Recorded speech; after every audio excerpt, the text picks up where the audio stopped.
Welcome to Cup Fabric number 2. I deleted the video that this video was replacing because I gave y'all the whole 1000 and I gave you way too much information about my personal life. So, I am sorry that you're not going to get to see that video because it is deleted. But what I am going to do is I'm going to give you the cliff notes of that video, except about the part about my personal life that does not involve somebody getting hit and needing to be protected. I'm also going to leave the part out about my ex-girlfriend who decided to cause problems that was unnecessary, causing me to have to go and threaten people that I should not have been threatening because they were just kids. Technically, they weren't really kids. They were teenagers, but they're still kids to me. Anyhow, and also threatening her neighbor who had a dog who didn't like the way she parked because she was Asian. Okay, now we got that out the way. Let's talk about the 2 times that helping people hurt me, and the 1 time helping people didn't hurt me, and then we'll go into the break. So the long and short is this. I was in school in Miss Cruz's class with a dude. His name was Chad, and the other bully name was Chuck. Alright? Hi, Chuck. Hi, Chad. Hope you're doing well. Don't give 2 fucks about you, Chuck. Anyway, y'all know Chuck is short for.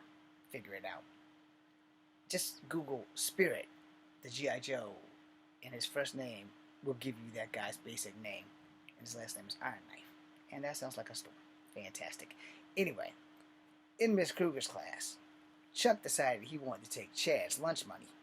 And I decided that he wasn't going to do it. But Chad decided by the end of it that Chad was going to give him lunch money. But Chuck also decided that he was going to try to take my lunch money. And that shit wasn't a motherfucking option.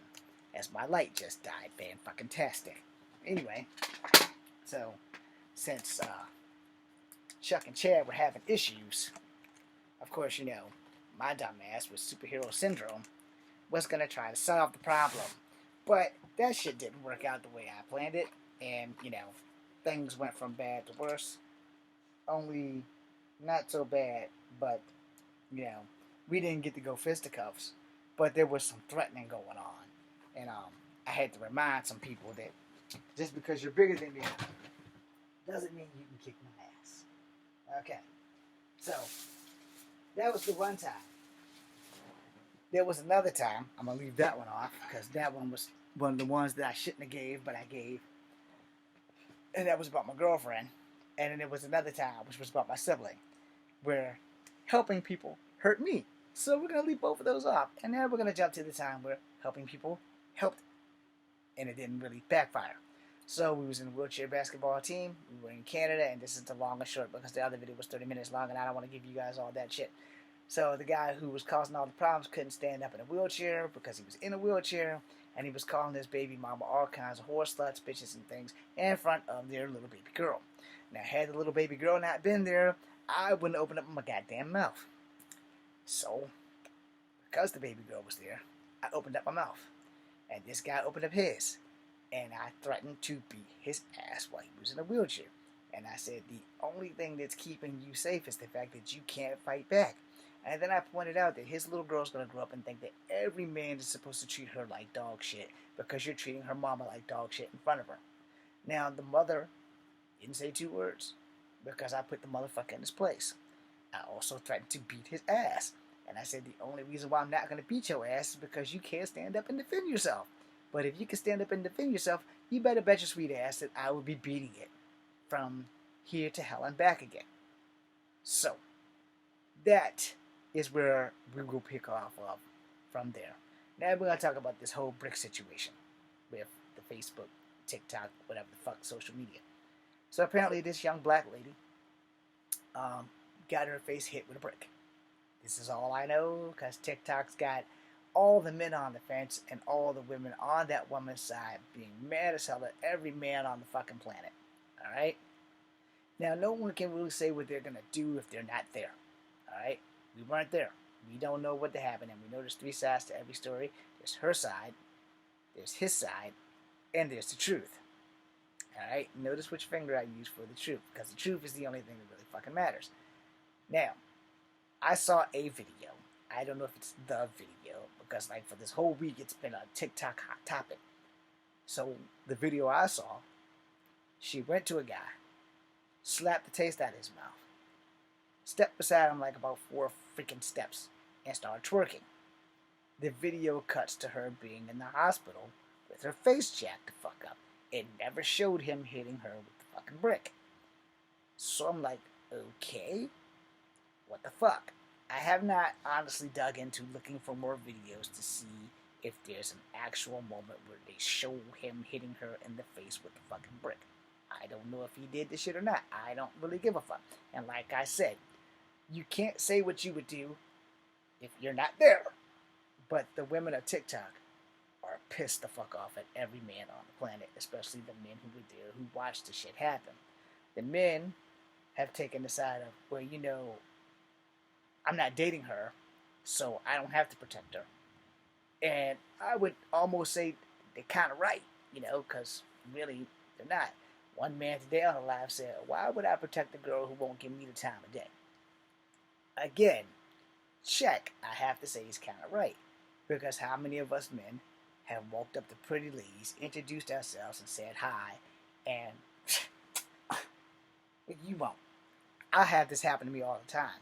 The difference maker is, though, I'm not going to treat her like dog shit just because she's not interested in me. But there are ways to let men down slowly or nicely without being a bitch.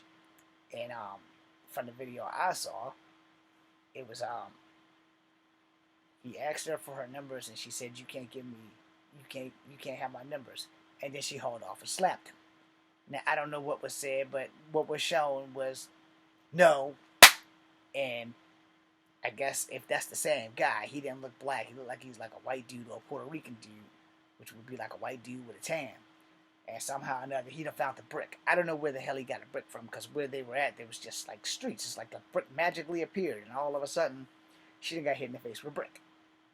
So you understand the clusterfuck on me not knowing what the fuck to think about this shit. But her face is jacked up. And let me put this out here.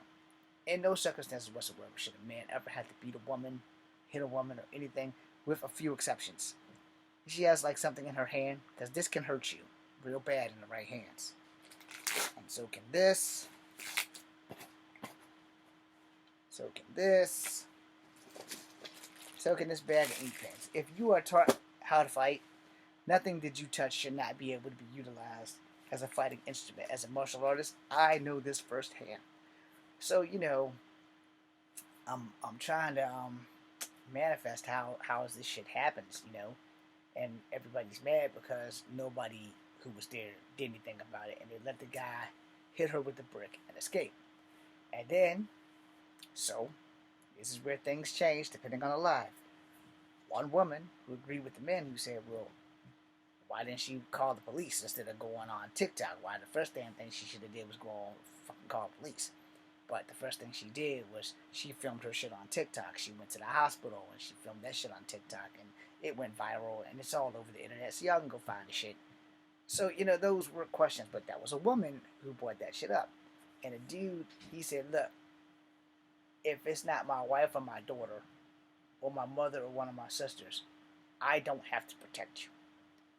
Which, again, most of us men have grown up with that. And I have stated it here before. I'm not going to jail over no tail. If it's my wife or my daughter, maybe one of my sisters, maybe not. No, definitely not, because that's how I got into trouble with my mom. My mom preferred my sister's boyfriends over me and wouldn't let me fight the motherfuckers. That's why I have so many nieces and nephews and don't have kids of my own. That was not supposed to come out my mouth, but it did. That's a whole 1,000 right there. But anyway, you know, I also learned from my siblings to just stay the fuck out of it. If my siblings and their boyfriends are having problems, it's their problem. I'm not beating up nobody's ass no more, because you chose the motherfucker. Anyway, the guy supposedly hit the girl, but everybody in the live, including one woman, is like, well, why did she not call the police? Why is she on TikTok with a swole up ass face instead of calling the goddamn police and saying, hey, yo, this motherfucker assaulted me with this motherfucking brick? So now, if I wasn't on the fence before, I'm highly on the fence now. You guys be the judge, man. Thank you for watching. I had a longer video. I deleted it because I gave y'all 1,000. I gave you way too much information about my personal life. I'm trying to stop doing that because some things I just really shouldn't share, and I need to learn that shit. But anyway, thank you guys for watching. Much love. I'm Echo Fangry. This is Comfort Habit number 2.